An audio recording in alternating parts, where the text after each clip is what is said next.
My name is NJ Mijares and I'm not gonna waste your time. I'm gonna tell you right now, this beer is good. It's 325 pesos for this tall glass of wheat beer. And it's available here in Makati. If you wanna know where this place is, stay tuned for the rest of the video. This place is called Comuna. It's a new building here in Pablo Ocampo Street dito sa Makati. This is the entrance. This is the parking. This is the elevator. And this is the stairs. They have multiple levels with different establishments.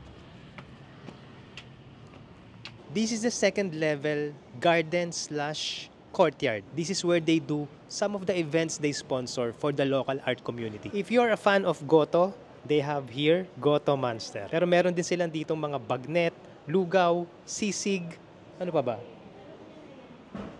Here at the other side of the courtyard is Annie Cafe. It's a coffee shop with hot and cold coffee. But aside from that, they also have food like pastas, rice meals, and sandwiches. This is the stairs going up to the third floor. Let's go. This is a dentist's office. Here you have a creative retail space. This is a shop where you can buy t-shirts, toys, books, and art supplies. So all of the designs here that you can see are made by local Filipino artists. There are t-shirts, there are stickers, there are posters, and look at that. There are books and artworks. And I see a lot of very interesting art pieces. Yan, meron silang mga stickers here. I actually like this. Cat stickers. So this place is called Manila Middle Ground.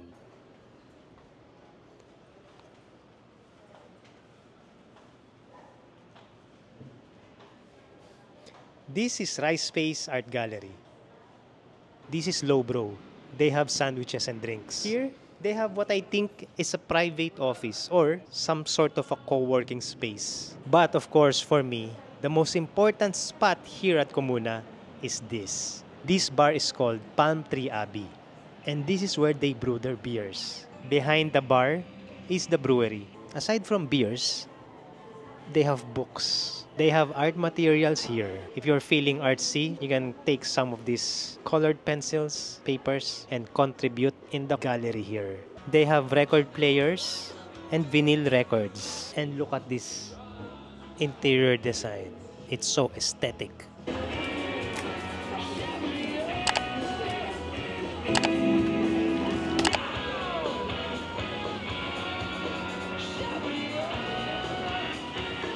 But of course, the main reason why I'm here is because of these great beers. I have here a glass of wheat beer. If you're familiar with Hoegaarden and more recently, there's San Miguel Cerveza Blanca. If you're familiar with the taste of those beers, that is what wheat beer is. But this one, because this is brewed more fresh and right here, dito lang nila ginagawa yung beer nila. It's a lot more fresh. Mas masarap siyang inumin than the ones na ginagawa ng mga commercial beers. Kapag ka mga ganitong microbrews ang iniinom ko, mas nararamdaman ko yung pagka-fresh niya. And yung pagka, the ingredients itself, I can distinctly taste the ingredients. It's a Belgian-style wheat beer spiced with coriander and lemon peel for a delicate and refreshing balance of citrus and wheat malts.